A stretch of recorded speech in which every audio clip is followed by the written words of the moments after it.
Our divine Lions Lioness is one of the top lionesses in the world right now. You recognize this face. We're on her family's multi-generational farm here in Canada. Go ahead and introduce yourself and what we'll be covering. Sure. I'm Katie Pasitny from Universal Ostrich Farms in Edgewood, British Columbia, and we are in one of the biggest battles, I think, in Canadian times of right now. We are standing at ground zero for change. We have been just asking for policy change and reform in an organization like Canadian Food Inspection Agency.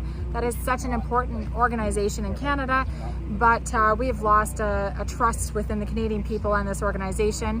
There are excessive freedom and no accountability operations, and with no accountability of the farms that we're losing across Canada right now, putting our food security, our food sovereignty at risk. Our sovereignty at risk because we're taking directives from non-elected bodies that have been operating in our country now for about 7 years, I believe it is.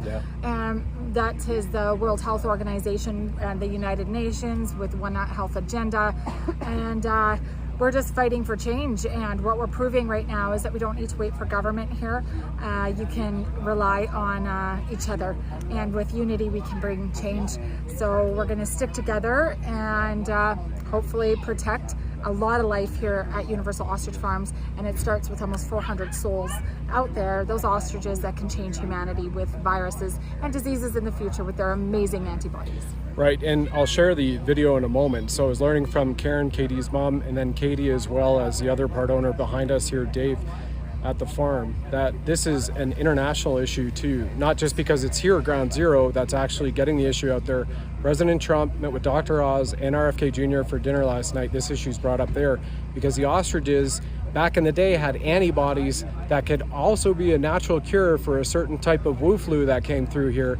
And of course the CFIA, China, wanted to shut that down, and they already had a business out there for nutritional supplements from this creature which has been here for millions of years. Yes. And they are being a voice for farmers and for sovereignty and freedom and food security around the world, because if this line gets passed, which has been drawn, then we know the WHO, which wants to vaccinate all your children and wants you to eat lab-grown meat and eviscerate farmers and businesses all around, is gone. And that's why it is also key for my amazing MAGA Patriot podcasters that we're going to do a live stream very shortly. Look for the information below this video, and we'll get this out there because we're waiting on information. Plus, a native tribe intervened at the very last hour, at the very last minute. The Sovereignty tribe? Oh gosh, I'm so sorry. Sovereignty. The signatory Indian tribe. I'm sorry. There's been a lot of things going on in our heads. Signatory Indian tribe. They came out and drove 3 hours to have a talk and bring us a contract, trying so hard to stand up for animals that have medicine. These animals have medicine, and we are just being their voices so that they don't have to go through the ultimate fear and devastation and destruction that they are going to face with Canadian Food Inspection Agency when we've been protecting them for 35 years. We're not your average commercial poultry facility. We are not poultry. We are ratites. That is emus, rheas, and ostrich. We are a red meat bird, and we are not for food consumption. We are working with antibodies. So these ostriches have medicine that can heal humanity, and I think that's what's gotten us into some trouble. But we're gonna just push forward, and with the amazing podcasters and voices from around the world, you guys are keeping this alive, and I thank you.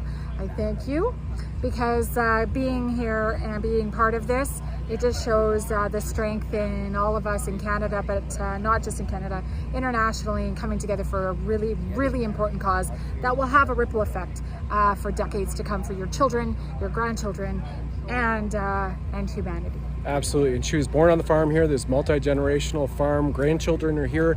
There's a phone number right here. In the meantime, everybody, share this everywhere and call this number. What do they get when they call this number, Katie? What do you want them to do? You can, please write letters to Heath MacDonald, our agricultural minister. Write letters to Mark Carney. You can write letters of gratitude to President Trump and the Trump administration. Yep. So this is very important. You can, there is, I'm going to have last name is missing from me again, but it's Marjorie Michaels I believe, and I should have that. I will put that up on my... I'll put it in the notes below Awesome. the video. Okay, Yeah. thank you. All right, everybody. Okay, thank Anything you. else? You just finish off. Go ahead. I'm not here to step on Just that. save our ostriches. Yeah. SaveOurOstriches.com. Look at this.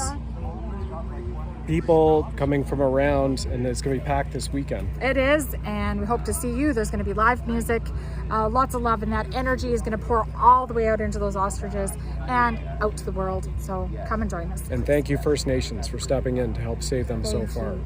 Thank you. Mahalo.